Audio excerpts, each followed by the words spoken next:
I'm particularly excited about this. We've got, I'll introduce our moderator, which is Ellen Nakashima. I am a longtime fan. She's a 3-time Pulitzer Prize winner and a national security and a cybersecurity expert. Ellen, thank you for being here, and I'll turn it over to you to introduce Brett and Nick. Hello, is this on?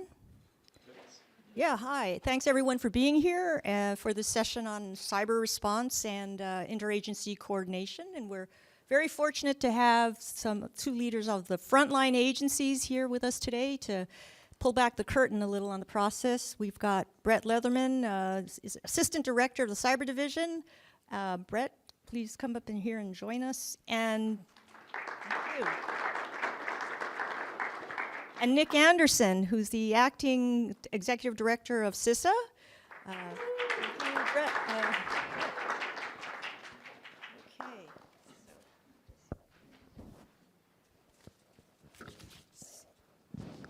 All right, so this is, in this session, which we don't have a lot of time, and I thought we would focus on 3 areas of process and points of friction within that, policy and resource constraints, and then the impact of AI on the response and coordination.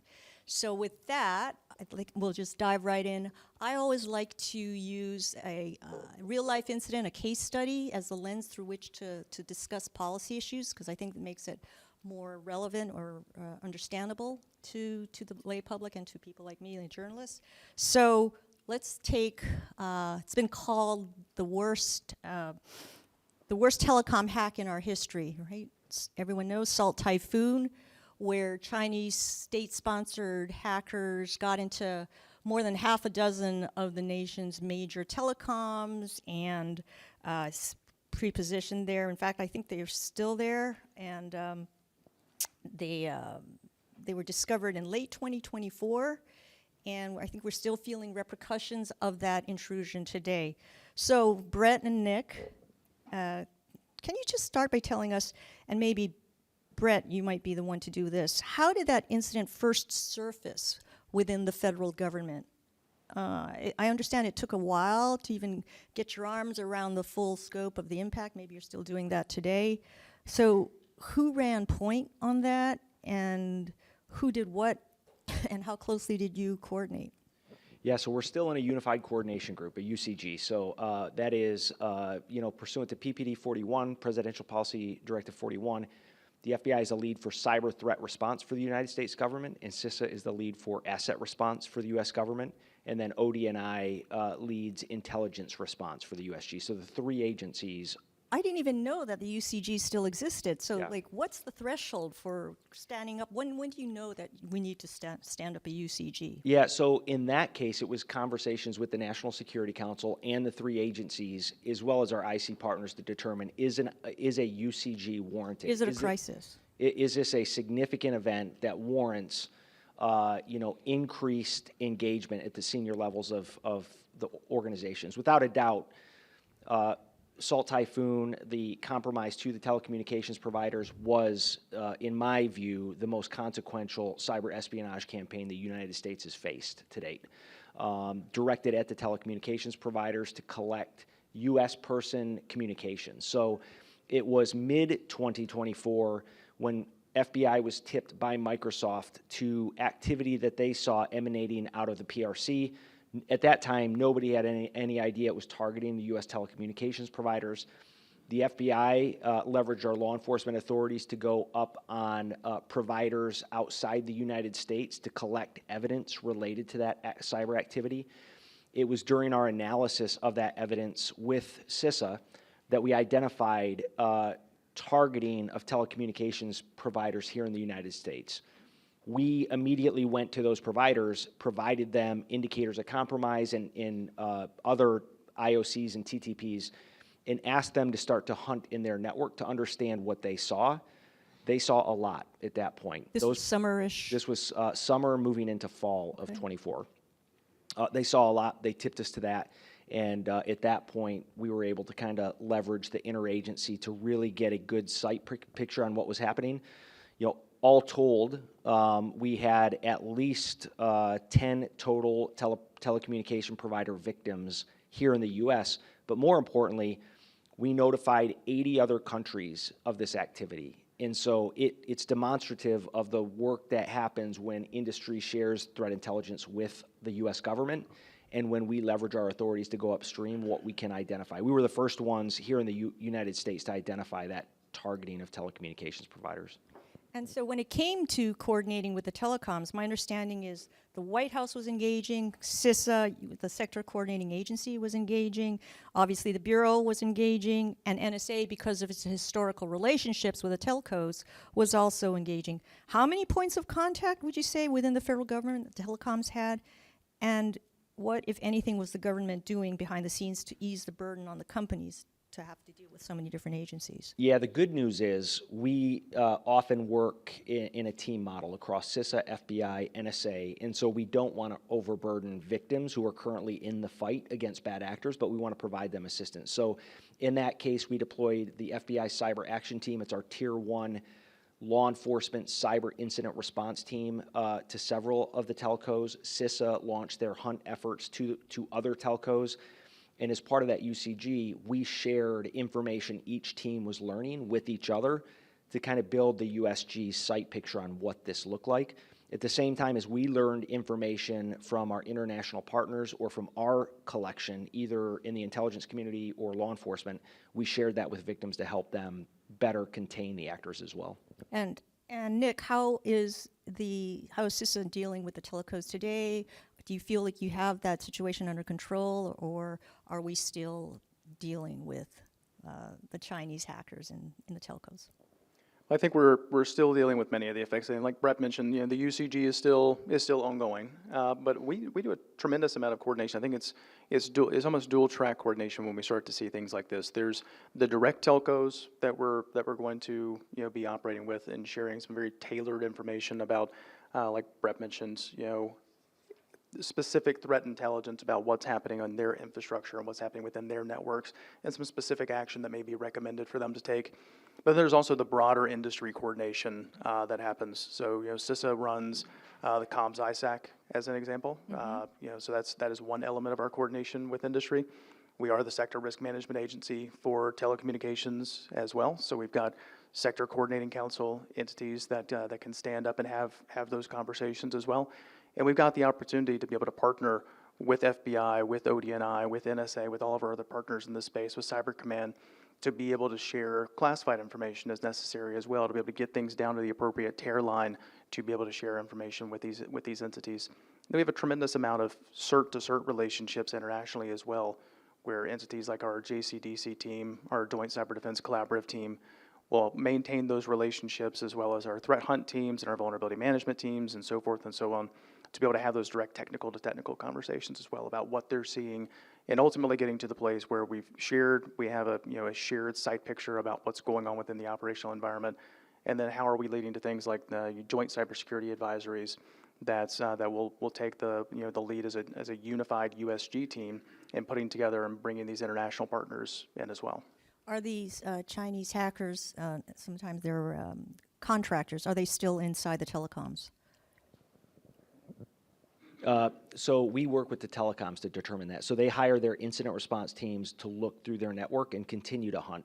What I would say is there's no confirmation that they're out of the telecommunications infrastructure. We continue to engage with the companies, and we believe that they have contained the actors, if not eradicated them. They've contained the actors, and that if there is a resurgence in activity, there are likely controls in place that would flag that activity. But as you know, the telecommunications architecture is so old and piecemeal, and the providers recognize it. They are working with CISA and other entities to modernize that infrastructure, but it takes time. And so are they in there? If they are, they're contained, we believe, and the providers are always in the hunt looking for that activity. And this was, to be clear, an espionage activity, not disruption. And how significant and impactful did you assess the exfiltration espionage to be? It was, yes, it was exfiltration, it was espionage activity. The concern is whenever you have espionage activity on critical infrastructure, you can quickly move to destructive activity. You have access to environments that would disrupt communications. That was the case with Salt Typhoon. How impactful? This was a very targeted espionage campaign. So this was not broad spying against every American person across the provider set. This was very targeted, and it had to be. Based on how these networks are architected, you have to know where you're going to collect communications. And this was a very targeted campaign. We notified about 110 persons that their communications, their voice communications, their text communications were targeted by the PRC and likely collected. And it should be no surprise as to who those 110 people are. And so, Including the president. it is high-ranking officials in the United States government, whether it's here on the Hill or at the White House or, in various cabinet agencies, in working with them to mitigate also the threat to those communications. So the difference here is they're not targeting the handsets of those individuals. They're targeting upstream providers, meaning you don't know. There's not much mitigation you can take when it is happening at the provider level. So I'd like to turn now a bit to policy and resource constraints. And I want to frame the discussion around not only Salt Typhoon, but another cyberstorm, Volt Typhoon. As you know, that's where the Chinese state-sponsored hackers pre-position inside pipelines, water utilities, other critical infrastructure, should they one day want to disrupt those systems. And it seems like every time they're kicked out, they find a way back in. So Nick, even as Chinese hackers steal and their persistence makes them stealth, and their persistence makes them difficult to dislodge, CISA has seen a staff reduction of nearly 40% over the last year. So given these constraints and challenges, how do you prioritize response and preparedness activities? And has your relationship with state and local governments and industry changed as a result of the cuts? I don't think that the nature of our relationship has changed or shifted in a significant way. What I'll instead offer is, we're enormously grateful to the Secretary and to our stakeholders here on the Hill as well for being as supportive of CISA as they are. As I probably could not have paid for a better lead-in than the discussion just preceding us with the free plug for CISA that we got there. But we have a hiring plan right now to bring on an additional 329 people.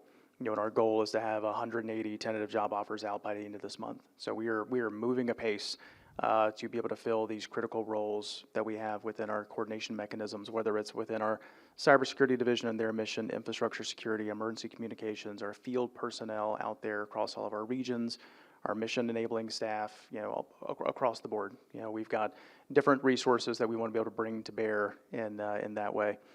The larger coordination pieces that we're trying to engage in now, like we have a binding operational directive that just launched today. Our coordination mechanisms there is, we hold an issuance call with our federal partners because those BODs pertain to federal entities, to our .gov infrastructure. But we also coordinate that with the national manager at NSA to be able to, have analogous standards for national security systems as well. And then we're pivoting to an SLTT, state, local, tribal, territorial security operations center call, where we're bringing together all of the state and local communities to also be able to tell them, this is what we're doing on the federal government side, to be able to have a lot of that coordination. What exactly did this binding operational directive direct the agencies to do? Well, really, it's at its core, it's about prioritizing an approach to vulnerability management and how we're approaching patching and vulnerability remediation, just with an understanding that we can't patch everything everywhere all the time. So really being able to focus on certain criteria, like, is this a vulnerability that's listed within the KEV, within our known exploited vulnerabilities database, things that we see being exploited in the wild by malicious actors? Is it something that's internet accessible? Is it like an edge device that can be touched? Is it something that's automatable? Something that an adversary can automate their ability to engage in using this exploit? And looking at all various different facets of criteria to then be able to say, here's how quickly I should be able to patch that. Is this something I can wait until an upcoming patch cycle in 2 weeks?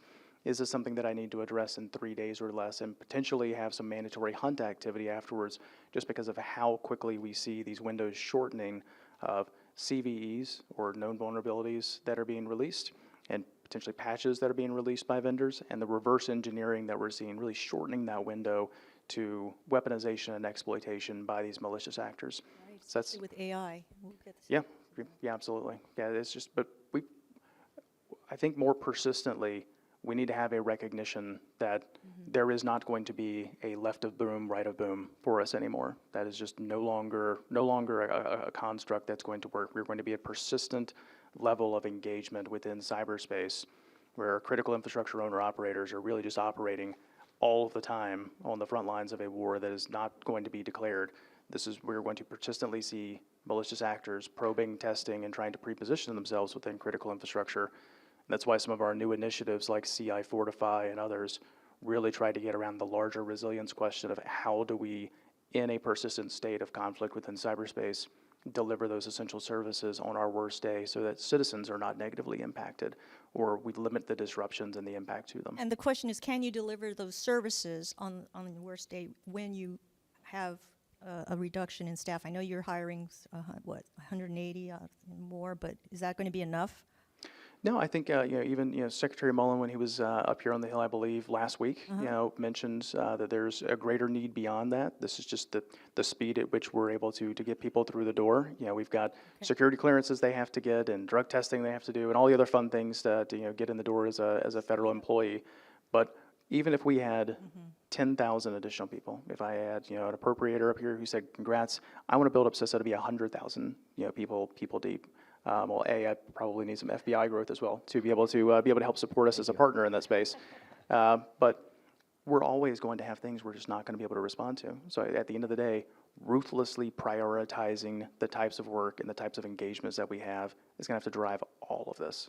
Gotcha. And Brett, similarly, how have staff reassignments from, say, cyber to other missions like immigration and whatnot, and China's persistence shaped your activities and your priorities? So across the FBI, our cyber numbers are consistent. So even though we moved some folks from our headquarters here in Washington, D.C. out to the field, our cyber billets are the same. So we've increased the numbers working in the field versus here at headquarters.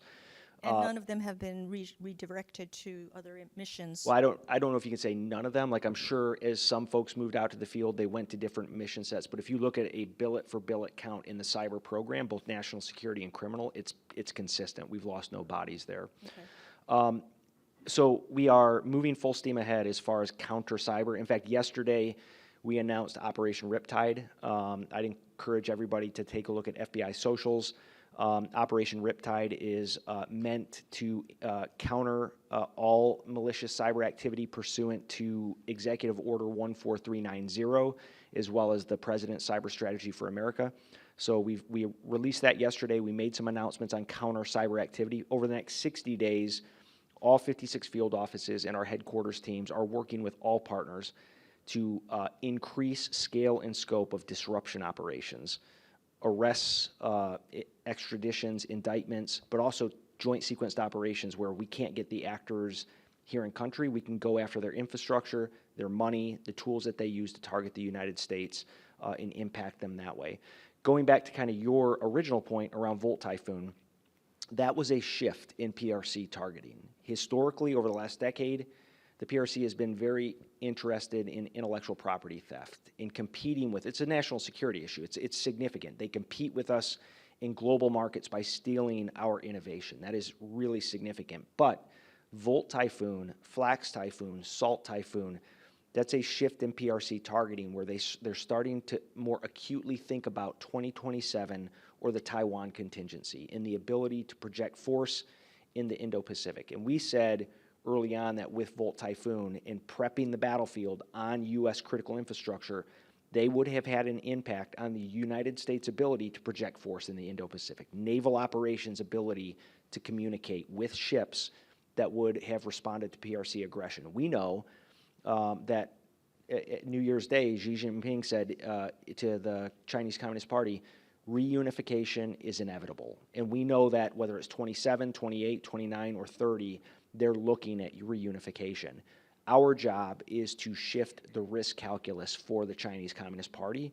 Things like Operation Riptide is important to that, but also defense in working with CISA on binding operational directives, because 2024 and 2025 was the year, I think, from our visibility, of edge device exploitation. 26 and 27 will be the years of edge device exploitation at scale because of artificial intelligence. If you look at Verizon's data breach report that was just released a few weeks ago, for the first time in its history, edge device or exploitation of vulnerabilities in devices surpassed identity exploitation to get in environments. So adversaries are using, for the first time, 31% of breaches that they looked at had some sort of exploitation of a vulnerability in a device. Direct hacking of the phone as opposed to Or the router, the edge device, like the router, the firewall, something like that. And so really paying attention, the binding operational directives apply to the .gov, but if you and your board of directors don't think that it applies to you, it's not binding to you, but if you are not paying attention to that, you are in big trouble when we get into the next 18 months when it comes to exploitation at scale. So one of the agencies not represented here is, say, Cyber Command. So when you talk about deterring China from, say, it's whatever it might want to do in 27, 28, 29, do you think the U.S. government is adequately positioned right now between what CISA is doing, FBI, other agencies, to deter China? I think if you were asked to ask either of us, we would both say our teams are committed to the fight, and we are active. That's why we're doing things to like Operation Riptide, but we're never feel like we're there, and we always want to get better. If the closest partnerships right now, and I've been an FBI special agent for 22 years, I have never seen the relationship between FBI, CISA, U.S. Cyber Command, NSA, and CIA closer than what it is on the cyber fight today. What more can and should we do to actually change the risk calculus for China here? The sanctions, naming and shaming, and you've done a lot of good disruptions, you're working on resilience, none of that seems to really have stopped them from doing what they're doing with Salt Typhoon, Volt Typhoon, Flax Typhoon. So what do we need to do? I think the biggest measure of what we can do, of what we can actually hands-on control today, is really the continued build out of our resilience to be able to change that that risk calculus. That's why these binding operational directives on end-of-life, end-of-service edge devices, the approach that we're taking to vulnerability and risk remediation and risk management overall, it's really about prioritizing those resources and continuing to secure ourselves so that the calculus is different for them. It's not sexy, but it's actually the stuff that might work, right? You're saying the persistent engagement. I think it's sexy. I kind of enjoy it too. As the first cyber assistant director with cyber experience, I think it's fascinating. And to that point, bod. yes. So listen, when it comes to hacking, we do not see IP addresses originating out of Beijing. When you look at Volt Typhoon, Salt Typhoon, and the most consequential campaigns that we have seen, they're all enabled by IP addresses right here in the United States. And that's because they're not procuring infrastructure, they're stealing it across cloud services, across industry, and they're using our own IP addresses to target us. If organizations started to build resilience into that and remove some of that low-hanging fruit, we're going to make progress on being able to defend the homeland. Okay, so that brings me to this age-old debate, right? Regulation versus voluntary, versus innovation. For the past 20 years, efforts to legislate standards and regulations to achieve cybersecurity have been tried and mostly failed. Instead, we've relied on a voluntary system, a voluntary regime, and a fairly non-intrusive federal government when it comes to private sector networks. And of course, we know the threat environment. So, Brett, Nick, do you think the voluntary regime is still capable of dealing with the scale and severity of the threat, especially from China? I mean, even after Salt Typhoon, there was an effort by the FCC to introduce some mandatory standards, and I think they got rolled back. What are in your professional judgment, estimation, what do you think? Thank you for pausing and letting me decide to answer being polite. Brett's leaving the easy ones for me. So I think yes, I do still think there's a significant place for that voluntary cooperation. I'll tell you my biggest concern with an overly prescriptive regulatory approach is just the level of dynamic involvement that we see here within the threat landscape. If we have a series of things that become a regulatory checklist, is not necessarily going to allow us to have the dynamic approach to people taking what eventually all regulation, no matter what it is, devolves into a checklist of, here's what my GC told me that I have to do today in order to make sure that I don't get fined. At the end of the day, that's always what it ends up resulting in. And I'll tell you, we have a tremendous amount of voluntary cooperation, either with victims post-incidents, whether that's CISA outreach or it's our colleagues at FBI that are doing outreach there. Tremendous amount of involvement, with them in all of these areas. And I think, we saw that play out most recently in the lead up to the AI executive order, coming out, and a tremendous amount of, voluntary work that was done with a lot of the frontier labs. So we continue to see it with our critical infrastructure owner operators that are coming in the door. And a lot of times they just want the benefit of the additional information and context that we can provide to them that's going to help their board to be able to make those trade-off decisions. So I do think there's still a significant place for voluntary cooperation. We're obviously going to have some things that are going to introduce some amount of regulatory burden and compliance. We've got our CIRCIA town halls as an example next week. Group what CIRCIA is. It is everybody's favorite cyber law, but it's our cyber incident reporting regime for critical infrastructure. So we've got our town halls are kicking off again next passed week. How many years ago? Don't even ask me how many years ago, and the fact that you had to ask how many years ago is just such a sad state of affairs. But but we had town halls that were scheduled to get kicked off during the shutdown. They had to get punted, because of the shutdown. We just have activities that we couldn't do, and engaging in that ex parte comms process was part of it. But getting that lined up and finishing those conversations with stakeholders to be able to allow them to provide that input in the rulemaking process is going to be important, because it's going to allow us the opportunity to be able to bring in this information quickly during those first 72 hours. Private sector companies report critical incidents to CISA? Yep, so it's both going to be able to define sort of the scope of an incident that must be reported and the covered entities that must do the reporting. And again, to be able to get us to both identification of people who may need assistance, but also the identification of potential trends as they're emerging, when we can look at cross-sector impacts, we can look at the possibility for cascading impacts. And again, when we're looking across the board at incident response, we and many times have to look across the USG team to see, is it a cyber command team that's best positioned because maybe it's a DIB entity? Is it an FBI entity that's getting a CAT team out there? Is it a hunt team member getting out there from CISA? We need that data to be available to be able to have those conversations with our private sector colleagues. Brett, did you have an opinion on? Well, so I agree. Like, regulatory drives people towards regulation, which is something that often when it passes happened 2 years ago. And so we're not forward thinking. I do think voluntary is incredibly important, because that incentivizes organizations to come to us quickly and share things quickly with the USG. That is why it's so important that CISA 2015 be reauthorized. I can't remember when it's up for expiration, a few months out still, end of fiscal year. But the reauthorization of CISA 2015 is universally desired by both the USG, the White House, and industry advocating for it, because it provides liability protections for industry and sharing those threat indicators with FBI, CISA, and others. Okay, so to bring us home, let's turn to the issue of the moment, AI. It's also the issue of the foreseeable future, and you sort of brought it up a little bit earlier when you were talking about the EO. This executive order was signed last week, right? And it asks AI companies to voluntarily submit their models for 30-day review, this to the federal government before release. How realistic is it to expect the federal government to vet a model for potential downside risks in 30 days? Is that enough time to find vulnerabilities? Well, we're one part of the equation. I know from you're the federal only just one government. part, but And I do think that what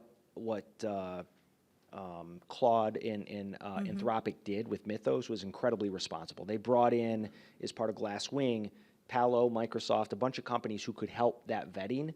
They've now brought in the U.S. government to help with that vetting. They just announced the expansion of Glasswing. If you look at what OpenAI is doing with the Trusted Cyber Defender program, where they are releasing a model to defenders that reduces the guardrails, they are doing things responsibly. And I think the White House EO promotes innovation in this space, while also allowing, it promotes the U.S. continuing to stay ahead of the PRC, which is incredibly important in this space, while also giving us visibility into those models and what the implications are. Given the FBI visibility into Mythos? So they have provided it to the ODNI, and that his ODNI is working through distributing that to the various agencies, Including the FBI? including FBI, CISA, and I'm sure. When will you all get access to it, actually? So CISA has access to it. Oh, it does already? Okay. Yeah, FBI teams, if we don't have access, it will be imminent.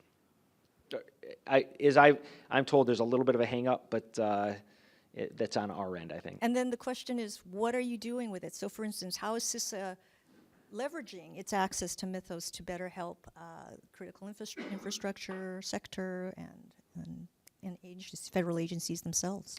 I think the partnership that we've seen over the last couple of months with many of these entities, whether it's been with OpenAI or Anthropic or any of the others that we're starting to work with, has really been about the broadest possible look at both what does this model's presence mean within the environment, but also us looking at how do we work appropriately with defenders to be able to remediate these vulnerabilities and to be able to look at some of the longer term issues that are at play. Like when Brett was talking about edge device,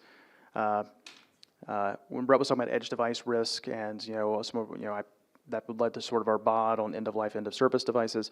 Some of the larger issues that are at play here are just the significant amount of tech debt that we have that these models are going to be exploiting by rapidly getting to a point where we have weaponized exploits at the edge, which I'm just trying to weave back into the elements you brought up earlier. Those models are going to provide us with a tremendous amount of opportunity to do that. And I do think it's a fantastic success story for us to be able to say, look at what these American companies are able to produce, look at how they're willing to partner with the federal government.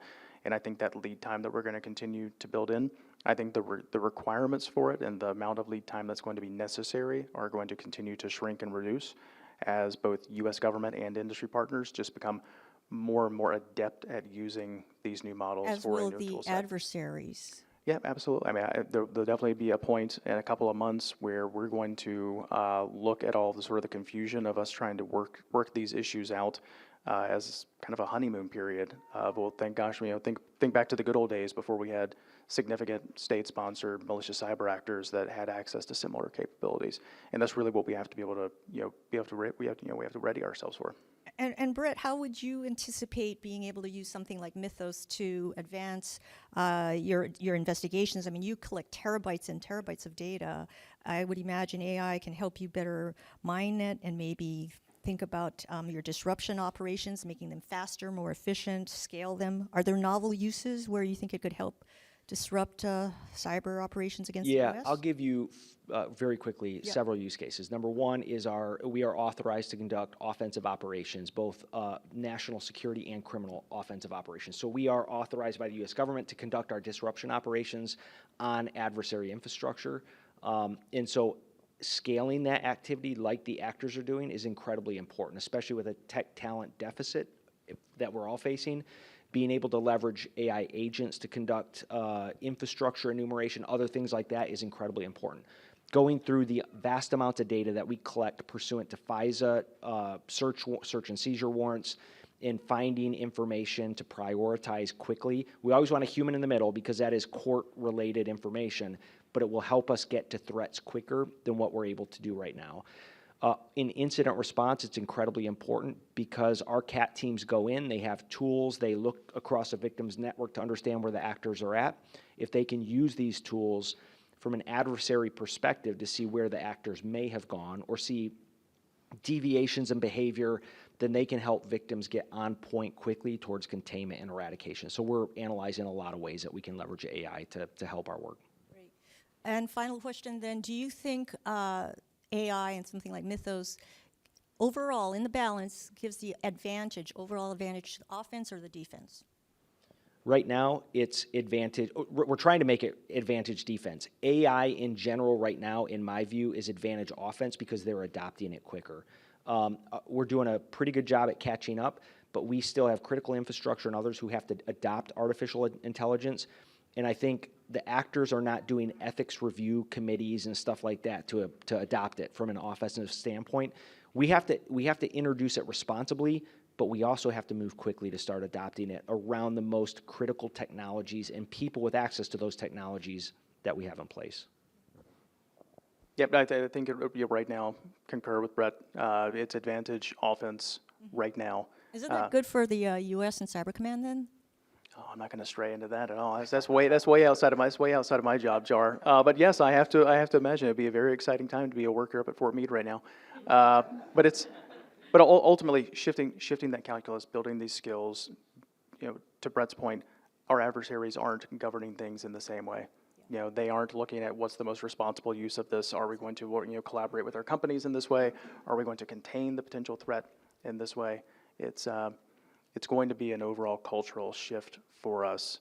But again, right now in these couple months while we're sprinting to secure our infrastructure as quickly as possible, it's a fantastic opportunity for us to sort of reset the approach that we have to risk mitigation within the threat landscape in a significant way for the long term. Thank you very much for your time and your insight, gentlemen, and let's give them a hand. Thank you.